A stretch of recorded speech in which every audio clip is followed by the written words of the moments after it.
Est-ce que vous pouvez me dire, Martine, maintenant, à distance, depuis 1997, quel est votre quotidien? Comment vous vivez? Déjà, quelle forme vous avez, si vous souhaitez en parler, et quel est votre quotidien? Alors, depuis 1997, bon, et forcément, hein, les choses ont beaucoup changé. Je suis passée par, malheureusement, le travail que j'avais qui m'épuisait.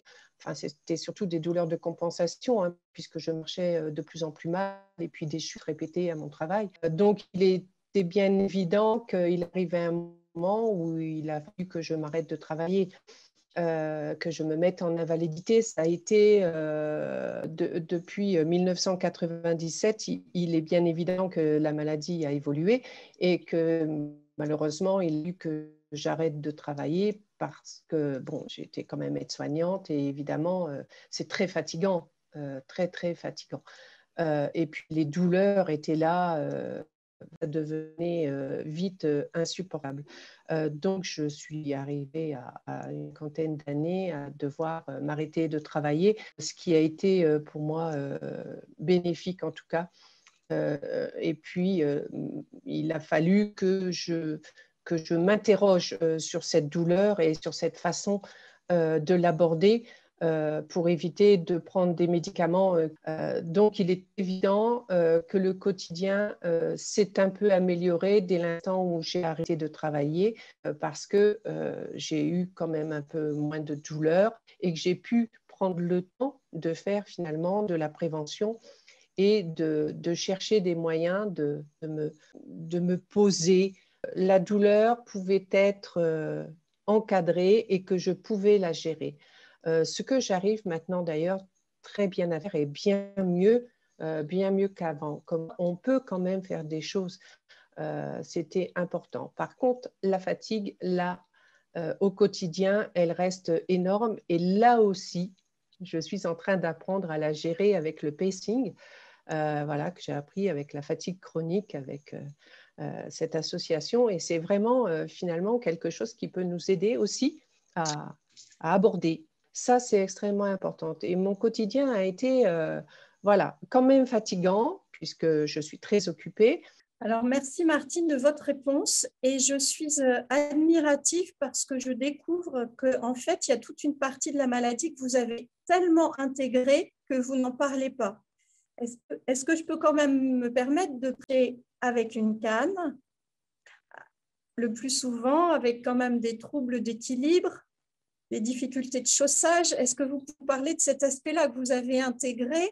C'est vrai, vous avez tout à fait raison, mais c'est une galère sans fin de se chausser. Alors oui, je marche avec une canne et j'essaye de ne plus marcher avec la canne pour vous dire, parce que la canne, malheureusement, quand je m'en sers, je me fais très mal au cervical, je m'appuie trop dessus. Moi, j'essaye d'enlever tout ce qui m'embête. Voilà. Par contre, maintenant, j'ai des attelles, je peux mettre des attelles pour marcher dans la forêt, des nouvelles attelles qui s'appellent des externes de co et qui m'ont donné une liberté pour marcher bien plus importante. Sauf que maintenant, quand je n'ai pas les attelles, je me rends compte que j'ai beaucoup de difficultés à marcher parce que voilà, bah, ça fait 2 chutes là en un mois de temps où et voilà, je m'abîme les genoux et la peur de tomber, qui est, c'est vrai que c'est une galère sans fin. Alors, c'est vrai que je veux peut-être pas le montrer parce que je veux pas faire dans le misérabilisme, mais quand même, c'est...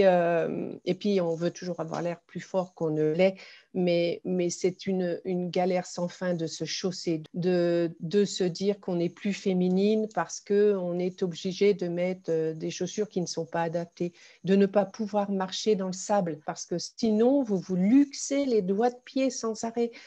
Combien de fois maintenant j'ai mon scotch pour aller à la mer avec très large parce que je me pète les doigts de pied et donc du coup je me les entoure avec du scotch quand ça arrive pour pouvoir continuer à faire les choses.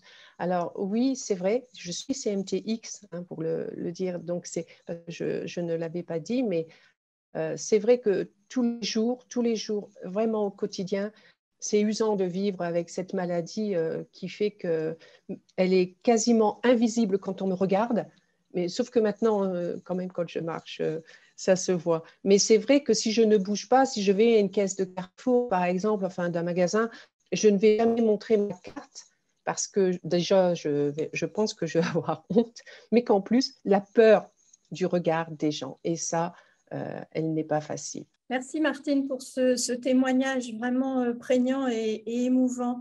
Je vais me permettre de le nuancer un petit peu pour les gens qui nous écoutent, pour expliquer que selon les formes, les CMT1, les CMT2, les CMTX et d'autres, les 3, les 4, etc., chacun peut avoir des symptômes différents. Pour beaucoup, ils ont des pieds creux, ils ont des entorses, mais ils ne vont pas jusqu'au diagnostic. Finalement, ils sont peu gênés. Et ils ont surtout une fatigue et un manque de force, mais qu'ils ne savent pas expliquer. Leurs enfants ont les mêmes symptômes et maintenant, on voit beaucoup de parents venir pour leurs enfants et découvrir qu'ils ont eux-mêmes une forme modérée de la maladie. Bien sûr, les formes plus visibles ou plus gênantes, on les diagnostique davantage. Et donc, c'est intéressant de savoir aussi qu'il peut y avoir plusieurs formes pour ne pas négliger ceux qui auraient moins de symptômes que les vôtres, mais qui ont finalement une gêne dans leur vie quotidienne que l'on peut aider. Alors, ça me permet d'aborder un petit peu la question des traitements et de la prévention. Quand on parle de prévention, je pense qu'il est important de parler de la prévention des désordres orthopédiques, notamment au niveau des pieds. Vous parlez du problème de chaussage et schématiquement, le gros problème de chaussage, ce sont les pieds creux, les déformations des pieds, les hyperappuis sur les têtes des métas ou des pieds en varus, rarement en valgus chez l'enfant, mais surtout en varus équin avec une rétraction du tendon d'Achille. Donc, vraiment des difficultés à se chausser.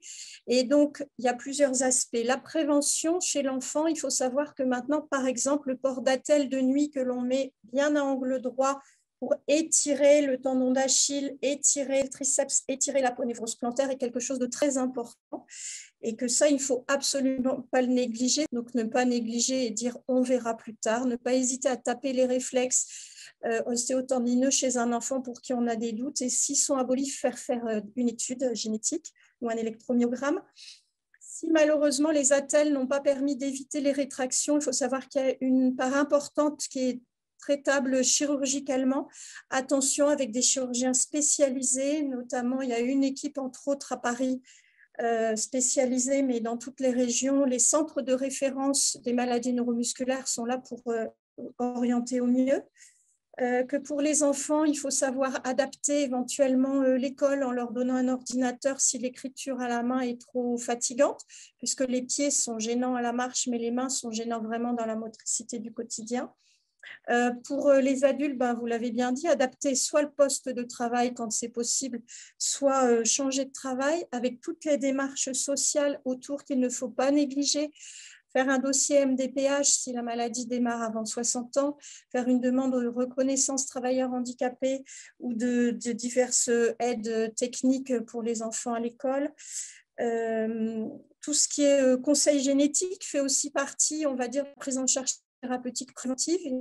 Et puis, il y a aussi toute la partie rééducation, kinésithérapie, balnéothérapie, étirement, renforcement musculaire. Lutter contre la désadaptation à l'effort et l'essoufflement avec tous des programmes de réentraînement à l'effort. Tout ce qui est travail proprioceptif, notamment pour les personnes qui ont une forme avec atteinte axonale, où ils vont avoir d'importants troubles d'équilibre. On peut faire beaucoup de choses et que contrairement à ce qu'on vous a dit en 1984, il ne s'agit pas de ne rien faire. Au contraire, il s'agit d'éviter le surhandicap. Même dans une même famille, si on prend un enfant qui ne suit pas peut-être ce qu'il faut faire, eh ben, obligatoirement, on va bien voir que plus tard, ça va être un petit peu plus gênant et plus grave pour lui que celui qui s'est pris en charge depuis le début et qui a fait tout ce qu'il fallait. Donc, c'est vrai que c'est un message qu'on doit faire passer, qui est vraiment très important, c'est qu'il faut vraiment se prendre en charge quand on est CMT dès le départ, même si franchement ce n'est pas facile. Mais en tout cas, merci parce que vous avez bien résumé tout. Et pour les enfants, Angel, lui a déjà été opéré à l'âge de 3 ans des tendons. Et puis maintenant, eh ben, il a ces fameuses attelles de nuit. Voilà, ma foi, il est habitué maintenant à les mettre et tout, mais ça n'empêche, il va arriver à un âge difficile de l'adolescence où là, ça va être un petit peu plus compliqué pour la prise en charge puisque les parents ont un petit peu plus de mal, je pense, à leur expliquer. Et je crois qu'il y a un passage comme ça où les enfants ont un petit peu plus de mal à se prendre en charge. Et là, il faut que les parents soient patients pour ça. Mais c'est vrai que vraiment, il y a... Alors, ce qui est très gênant quand même, c'est qu'on ne puisse pas détecter les enfants s'ils sont asymptomatiques. Hein. La loi de bioéthique nous en empêche. Et moi, enfin, personnellement, hein, je pense que ça gêne quand même la prise en charge de certains enfants parce que malheureusement, on n'a pas toujours des bons médecins comme vous. Hein. Il y en a quelquefois qui ne veulent rien entendre et il n'y en a pas beaucoup qui connaissent non plus la maladie. Donc là aussi, c'est un vrai problème parce que ça se dit encore, il n'y a rien à faire. Et ils entendent même, certains patients, non, c'est même plus la peine qu'on se revoie, il n'y a rien à faire.